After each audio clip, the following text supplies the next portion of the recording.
Welcome to Pigskin Portfolio. This channel exists for one reason: to make the football card hierarchy easier to read. Too much football card coverage treats too many cards like they matter equally. They do not. Some cards carry real hobby memory, some organize real market comparison, some hold real prestige, but most do not. Pigskin Portfolio is built around that distinction. It starts with a simple question: which football cards still do real work in the hobby? And once you ask that question seriously, the list gets much smaller very fast. Most football cards enter circulation. Very few enter language. That is the real sorting problem in this hobby. Every year, more cards get printed, graded, posted, broken, flipped, and forgotten. More scarcity, more parallels, more temporary attention, more noise. But when collectors try to explain the hobby to each other, they do not reach for most of those cards. They reach for a much smaller group. The cards that still carry memory. The cards that still organize comparison. The cards that still hold prestige without needing explanation. That is where football card hierarchy actually begins. And that is the mistake the hobby keeps making. It treats age like importance. It treats scarcity like authority. It treats price like proof, and it treats every famous card as though it is doing the same kind of work. It is not. Some cards become benchmarks, some cards become grails, some stay central because the public can still name them clearly, compare them cleanly, and use them to explain a player, a set, or an era. Others may be rare, others may be expensive, others may have a burst of attention. But that is not the same as holding a permanent place in the structure of the hobby. So in this first episode, we are starting with a real dividing line. Not the loudest cards, not the newest cards, not just the most expensive cards, the football cards that still matter. The first card is the 1957 Topps Johnny Unitas rookie. This card matters because it still functions like one of post-war football's cleanest public anchors. It is not important because it is merely old. It is important because it still works. Unitas sits at the intersection of several things that matter deeply in the hobby: post-war football growth, Topps flagship recognition, quarterback authority, and one of the cleanest visual identities of any major football rookie. That is why the card endures. It still feels legible. It still feels fixed. It still feels like football history in one object. And that matters more than people think. A great football card is not just a relic. A great football card is a tool. Collectors still use Unitas to explain what serious vintage football collecting looks like. They still use it to anchor the early quarterback line. They still use it to explain how flagship memory works. It is benchmark behavior. The hobby still knows exactly what this card is doing. From there, the structure hardens with the 1981 Topps Joe Montana rookie. Few football cards do more work than Montana. This is not just a Hall of Fame rookie. This is one of the clearest benchmark cards the football card hobby has ever produced. Why? Because so many lines stay aligned at once. The player became larger than the decade. The 49ers dynasty made him permanent. The card stayed recognizable. The issue stayed public. The wrapper stayed easy to name. And the hobby never lost the ability to point to it cleanly. That is what a benchmark card does. It becomes public language. It gives the hobby a stable reference point. When collectors want to talk about quarterback history, Montana is there. When they want to talk about legacy, Montana is there. When they want to explain what a football benchmark rookie looks like, Montana is there. That is not accidental, that is structural. Montana's rookie did not survive because it's merely old, it survived because it stayed clear. Then the hierarchy widens, because if this were only a quarterback story, it would be too easy. That is where the 1986 Topps Jerry Rice rookie matters. Rice proves that benchmark strength is not limited to quarterbacks. And that is important, because one of the lazy habits in this hobby is to assume that football card permanence belongs only to the quarterback lane. That is not true. Quarterbacks dominate the benchmark language, but the hierarchy only becomes serious when it also recognizes the rare non-quarterback cards that still carry lasting public force. Rice is one of those cards. This card matters because it keeps the greatest receiver argument attached to one clean flagship issue. It is not overloaded. It is not confusing. It does not need gimmicks. It stays central because Jerry Rice stayed central, and because the card remained public enough to hold that greatness without losing clarity. Rice gives the football card hierarchy range. He proves that the hobby can still recognize a non-quarterback benchmark when the player's historical standing is strong enough and the card remains clear enough to carry it. Then the hobby changes texture. And the next shift is one of the most important modern turns in the entire football card market. The 2000 Bowman Chrome Tom Brady rookie. This is where premium modern football starts sounding like a language the public can actually use. Bowman Chrome Brady matters because it became the clean modern Brady benchmark. Not the rarest Brady, not the most emotional Brady, not the most concentrated Brady, the clean benchmark Brady.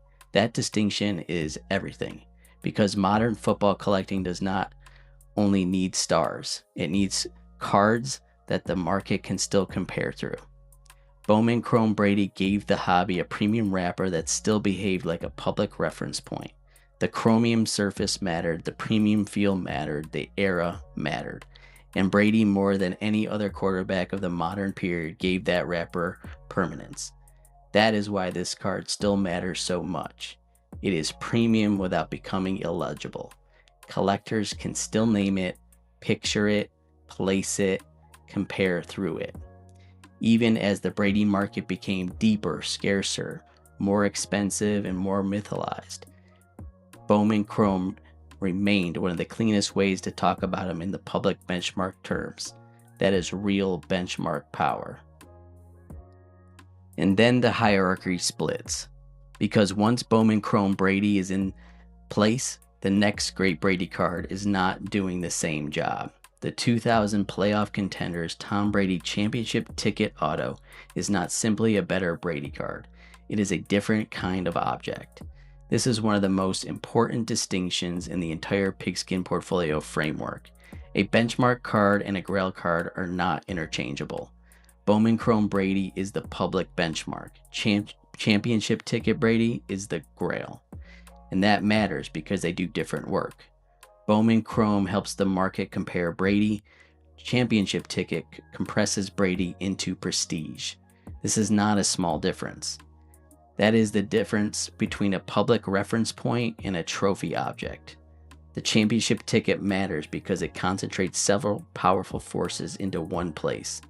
Scarcity, autograph importance, mythology, symbolic weight, collector pressure, and a card like this is not just discussed, it is pursued. It becomes a narrower, heavier kind of football object, and that is why the hobby still speaks about it differently. Not just as a premium Brady, as a grail Brady. That shift matters because once collectors stop using one category for everything, the market becomes easier to read, not flatter, clearer. That same distinction becomes even more visible in the modern Mahomes market. Start with 2017 Prizm Patrick Mahomes. This card matters because it became the contemporary public benchmark. Prizm became the modern public wrapper. And Mahomes became the exact kind of quarterback who could carry that wrapper into permanence. That is why the card matters historically. Not because it is the rarest Mahomes, not because it is the fanciest Mahomes, but because it became the card the broader hobby could still use as a clean modern comparison point. A benchmark has to remain public. It has to stay legible. It has to be usable outside of niche collector circles. Mahomes Prizm does that. It tells the broader football market how to locate Mahomes in the modern hierarchy. It behaves like language, not just inventory. That is why it belongs in this opening canon. And then beside it sits the 2017 National Treasures Mahomes. Again, not the same job. This is where the hobby gets sloppy when it treats every expensive card like a benchmark. National Treasure's Mahomes is not there to clarify the public market. It is there to concentrate prestige. This is trophy format collecting, patch, autograph, low supply pressure, luxury presentation, collector gravity. This is where football cards stop behaving like open public measuring sticks and start behaving like concentrated symbols of importance. That is why the best Mahomes National Treasure pieces matter. They do not replace Prizm. They sit beside it in a different lane. Prizm gives the market a public benchmark. National Treasures gives the market a trophy object. That is not the same role. And when the hobby confuses those roles, it loses the hierarchy. So if you step back, the full structure becomes clearer. The 1957 Topps Johnny Unitas rookie helps anchor post-war flagship football.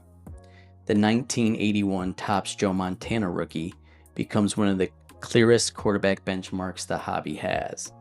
The 1986 Topps Jerry Rice rookie proves the hierarchy can widen without losing clarity. The 2000 Bowman Chrome Tom Brady rookie becomes the clean, modern Brady benchmark. The 2000 Championship Ticket Brady becomes the autograph grail. The 2017 Prizm Mahomes becomes the public modern benchmark, and the 2017 National Treasures Mahomes shows how the trophy lane sits beside benchmark language without replacing it. That is not a random list of famous cards. It is a structure, a way of reading football card importance that is stricter than hype, clearer than nostalgia, and more useful than just listing whatever sold for the most money last week. And that is the point of Pigskin Portfolio. Not to cover every football card, not to flatten the hobby into one giant pile of inventory, not to confuse visibility with importance. The job is to identify the cards that still matter, the cards that still organize the conversation, the cards that still deserve serious treatment. Some of those cards are public benchmarks. They help collectors compare eras, players, and market significance in a language the hobby still understands instantly. Some of those cards are grails. They do different work. They carry more scarcity pressure, more symbolic weight, and a more concentrated prestige. And some sets and brands still matter because they change the way football collectors learn to read importance in the first place. That is the framework behind Pigskin Portfolio. Benchmarks for the live market read, true grail for the narrower class of cards that need fuller treatment, history for the sets, brands, and benchmark cards that still shape the hobby, methodology for the rules behind the hierarchy. And this channel is where that framework gets built out in public. This is where we are going to do documentary style deep dives into the cards, sets, brands, players, and collectible objects that actually define the football trading card market. Not surface level content, not endless product noise, real history, real hierarchy. Real benchmark cards, real grails, real football card objects that still shape how the market thinks. Some episodes will go deep into a single card. Some will focus on a set that changed football collecting. Some will trace how a brand became part of the hobby's long-term language. Some will follow a player's market through the benchmark card that made him legible and the grail card that made him revered. That is the lane. One card, one set, one benchmark, one grail, one argument at a time. If you care about football cards as more than noise, that is what Pigskin Portfolio is for. This is episode 1. We are just getting started.